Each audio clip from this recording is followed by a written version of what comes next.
So BJP, TDP, Janasena కూటమి ఎలా ఉంది? కూటమిలో సర్దుబాట్లు, కూటమిలో సమన్వయం ఏమైనా కనిపిస్తుందా? మీరు లాస్ట్ టైం మాట్లాడారు ఢిల్లీ నుంచి నాకేదో కొంత సమాచారం ఉంది అని పవన్ కళ్యాణ్ గారి గురించి. సో ఇప్పుడు ఏంటి కూటమి ఎలా అనిపిస్తుంది, సమన్వయం? నాకున్న సమాచారం ప్రకారం 2027 ఉగాదికి లోకేష్ని చీఫ్ మినిస్టర్ చేయబోతున్నారు. ఏంటి సార్ చాలా పెద్ద స్టేట్మెంట్ ఇస్తున్నారు. సో ఢిల్లీలో, నాగ్పూర్లో జరిగినటువంటి డిస్కషన్స్, దాని అవుట్కమ్స్, ప్రధానమంత్రి కానీ ఇంకా మిగిలినటువంటి వాళ్ళు కానీ ఇన్ ప్రిన్సిపల్ అగ్రీ అయినట్టు వారు ఆల్మోస్ట్ ఇదే బెటర్ ప్రపోజిషన్ అని అనుకున్నట్టు. కాబట్టి 2027 ఉగాదిని ముహూర్తంగా పెట్టుకున్నట్టు నాకు అందినటువంటి సమాచారం. పవన్ కళ్యాణ్ ఏమైపోవాలి? సో అంటే పవన్ కళ్యాణ్ అనేది అదొక పార్టీ, ఆ పార్టీ ఒక ఐడియాలజీతో ఏర్పడింది అని నేను అనుకోవడంలా. ఎందుకంటే అది చంద్రబాబు నాయుడు కోసం ఏర్పాటు చేయబడిన పార్టీ. చంద్రబాబు నాయుడు యొక్క కళ్ళలో ఆనందం చూసి ఆయన ముఖ్యమంత్రిని చేయాలని ఏర్పడిన పార్టీ అనేది నా భావన. కానీ లోకేష్ ముఖ్యమంత్రిని చేయడానికి ఏర్పడ్డ పార్టీ కాదు కదా పోనీ. ఎగ్జాక్ట్లీ. సో ఇప్పుడు ఇక్కడ ఏం జరుగుతుంది, లోకేష్ని ముఖ్యమంత్రి చేయాలనేది ఇంటిలో నుంచి ప్రెషర్ అమితంగా ఉంది.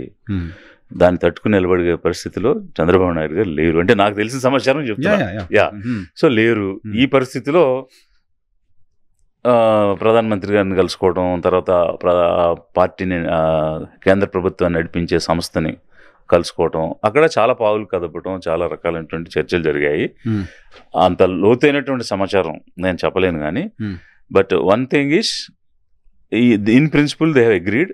అండ్ ఇంకొక విషయం ఏంటంటే చంద్రబాబు నాయుడు కంటే కూడా లోకేష్ బెటర్ కదా అన్న ఫీలింగ్లో కూడా ఉన్నారన్నది బీజేపీ వాళ్ళ కాదు సార్. బీజేపీ వాళ్ళకి పవన్ కళ్యాణ్ పైన ఎక్కువ ప్రేమ ఉంటుంది కదా సార్. చంద్రబాబు నాయుడు గారి పైన లేకపోవచ్చు, నేను అగ్రీ చేస్తా. టీడీపీ వాళ్ళు కూడా అగ్రీ చేస్తా. దాన్ని కూటమిని కలిపింది పవన్ కళ్యాణ్ తుఫాన్ అని మోడీ మాట్లాడారు. పవన్ కళ్యాణ్ గురించి చాలా పెద్ద ఎలివేషన్స్ ఇచ్చారు. అటువంటి పవన్ కళ్యాణ్ ప్లేస్లోకి నారా లోకేష్ ఎలా వస్తారు? ఇప్పుడు 135 సీట్లున్న పార్టీ ముఖ్యమంత్రి అవుతాడు కానీ 20 సీట్లున్న వాడు ముఖ్యమంత్రి అవ్వలేడు కదా. కాడు, కానీ నెక్స్ట్ టైం కైనా భారతీయ జనతా పార్టీ పవన్ కళ్యాణ్ ప్రొజెక్ట్ చేస్తుంది, పవన్ కళ్యాణ్ ముందు పెడుతుంది. అవును, ఎలా నెక్స్ట్ టైం అయినా ఇప్పుడు పర్సంటేజ్ ఆఫ్ ఓట్స్ మీరు చూసినప్పుడు 5%, 5.8, తర్వాత 6.8 వచ్చాయి. అలాగే వాళ్ళకి వచ్చినటువంటి సీట్స్ కూడా ఒక కాంబినేషన్లో వచ్చాయి, స్వతంత్రంగా తెచ్చుకోలేరు. అలాంటి సిచ్యువేషన్లో పవన్ కళ్యాణ్ అనే వ్యక్తి ముఖ్యమంత్రి అయిపోతాడు అని మరి వాళ్ళు అనుకున్నారేమో కానీ మాకున్న సమాచారం ప్రకారం బీజేపీ అనుకోలేదు, టీడీపీ అసలు అనుకోలేదు. ప్లస్ ఇండిపెండెంట్గా 135 సీట్స్తో హాఫ్ మార్క్ బయట ఉన్నటువంటి టీడీపీ వాళ్ళు సీఎంలు అవుతారు కానీ పక్కనున్న పార్టీకి సీఎం ఎట్లా ఇస్తారు? కానీ చంద్రబాబు తర్వాత అయినా పవన్ కళ్యాణ్ 2 ఏళ్ళన్నా ముఖ్యమంత్రిగా ఉండాలి అనేది కాపులు బలంగా కోరుకుంటున్న మాట. ఎన్నికల ముందు కూడా జోగయ్య గారు వాళ్ళు మాట్లాడారు, లేఖలు రాశారు. ఇప్పుడు చంద్రబాబు నాయుడు కొడుకు ముఖ్యమంత్రి అవుతే కూడా పవన్ కళ్యాణ్ ఉప ముఖ్యమంత్రిగా ఉండాలా అంటే కాపుల్లో అన్రెస్ట్ రాదు? ఇప్పుడు కాపు కమ్యూనిటీ కంప్లీట్గా మా వ్యక్తి ముఖ్యమంత్రి కావాలి అనేటువంటి ఒక తపనతో, ఒక కసితో పనిచేశారు. అనేక మంది జనసేన వాళ్ళు లీడర్స్ నాతో కూడా ఇంటరాక్ట్ అయ్యారు. ఈ రోజుకి వాళ్ళలో ఉన్న అసంతృప్తి అదే. మా నాయకుడు ముఖ్యమంత్రి అవుతాడని మేము కష్టపడి పనిచేస్తే 15 సంవత్సరాలు ఆ పార్టీ ఉంటుంది, వాళ్ళే ముఖ్యమంత్రిగా ఉంటారని ఇతను చెప్తాడేంటి? ఇక ఇలాంటప్పుడు మేము అక్కడ ఎందుకు ఉండాలి, దేనికోసం ఉండాలి, మేము అంటే మా కళ నెరవేరదు అని క్లారిటీ వచ్చేసినాక మాకెందుకు ఈ పార్టీ అనే భావన భయంకరమైన చర్చ జరుగుతుంది జనసేనలో. చాలామంది బయటకు వచ్చేయడానికి కూడా సిద్ధంగా ఉన్నటువంటి పరిస్థితి ఉంది. సో ఇన్ని రకాలైనటువంటి విషయాలు, సమాచారాలు మనకి తెలుస్తూ ఉన్నాయి. ఈ క్రమంలో భాగంగా లోకేష్ అనే వ్యక్తి ప్రధానమంత్రితో సరే అక్కడ జరిగినటువంటి సంభాషణ మాటల గురించి నేను బయట చెప్పను.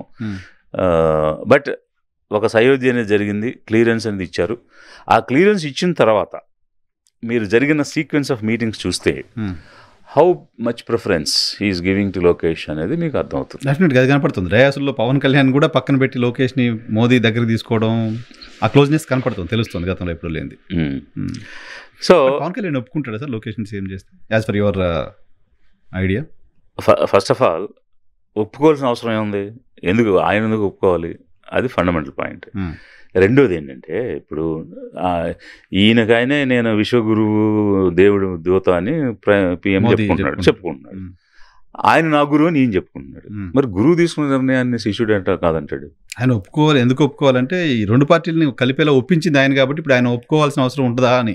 అసలు ఆయన ఒప్పుకుంటాడా లేదా అనే డిస్క్రిప్షనే ఆయనకి రాదు అనేది మోదీకి. నా పవన్ కళ్యాణ్ ఒప్పుకుంటాడా లేదా అనేది సబ్జెక్టే కాదు, చర్చే కాదు అనేది నా పాయింట్. మోర్ ఓవర్ ఒకవేళ ఇతనికి ఏమైనా చిన్న ఇబ్బంది ఉన్నా when PM taken a decision he cannot agree. He cannot agree. He has no choice but to accept. అనేది other side of the system. So ఈ పారామీటర్స్ లో ఇన్ని రకాలైనటువంటి కాంబినేషన్ జరుగుతూ ఉన్నాయి. సో మరి ఇప్పుడు చంద్రబాబు నాయుడు గారు ఏం చేస్తారు? ఆ చర్చ కూడా ఏం జరగలేదా?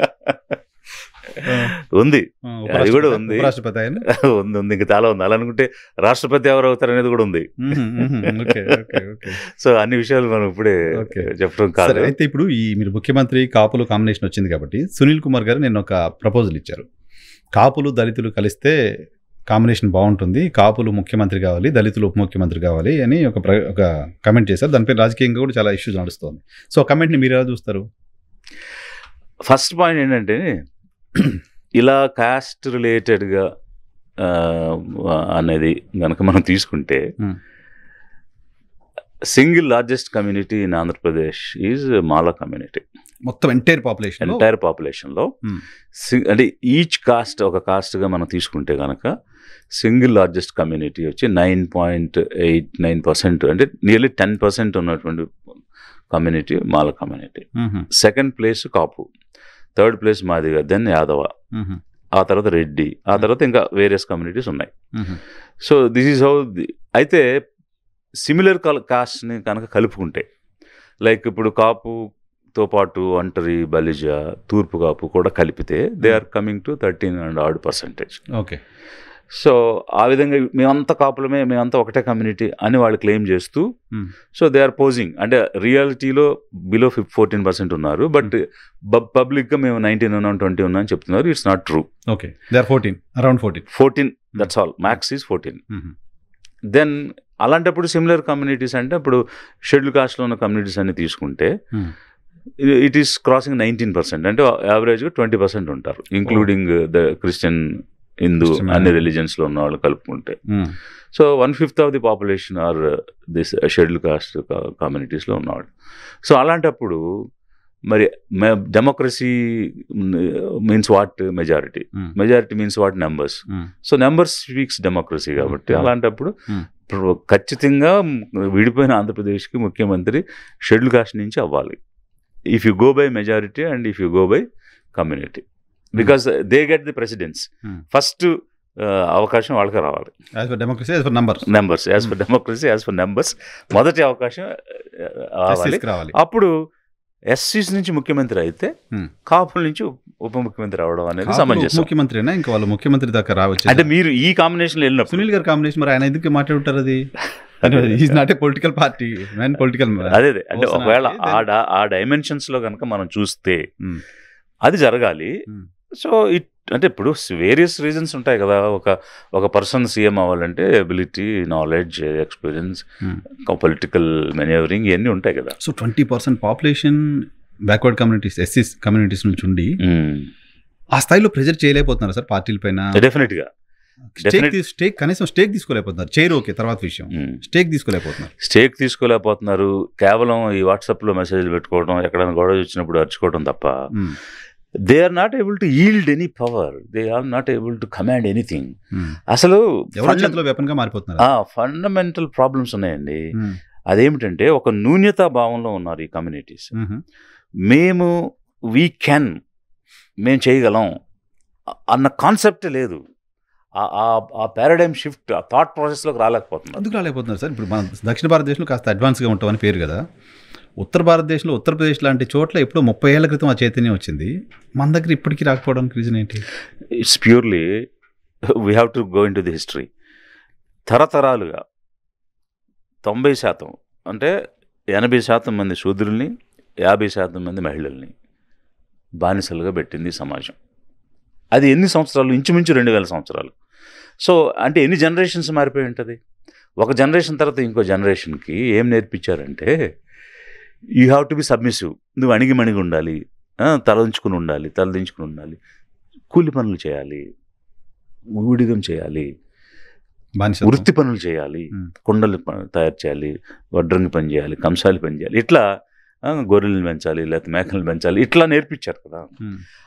ఒకవేళ కొత్త జనరేషన్ క్వశ్చన్ చేస్తుంది, ఇంట్లో కూడా క్వశ్చన్ చేస్తుంది. ఎవడో వచ్చి అరే ఇప్పుడు 18 సంవత్సరాలు వచ్చి అరే అని పిలిచినప్పుడు ఏంటి నాన్న ఆడేవాడు దాంట్లో పిలుస్తాడు నిన్న అంటే ఆ తండ్రి ఏం చెప్తాడు, అయ్యా నువ్వు అలా అనకూడదు, వాళ్ళు ఎదిరించకూడదు, మనం వాళ్ళు అంటారు మనం పడాలి, వాళ్ళు అనేవాళ్ళు మనం పడేవాళ్ళు అనేటువంటిది నేర్పించారు. అది తెలియకుండా కల్చర్లో ఎంబైబ్ అయిపోయి ఆ క్వశ్చనింగ్ అనేది, రిటాలియేషన్ అనేది, రెవల్యూషన్ అనేది సప్రెస్ అయిపోయింది.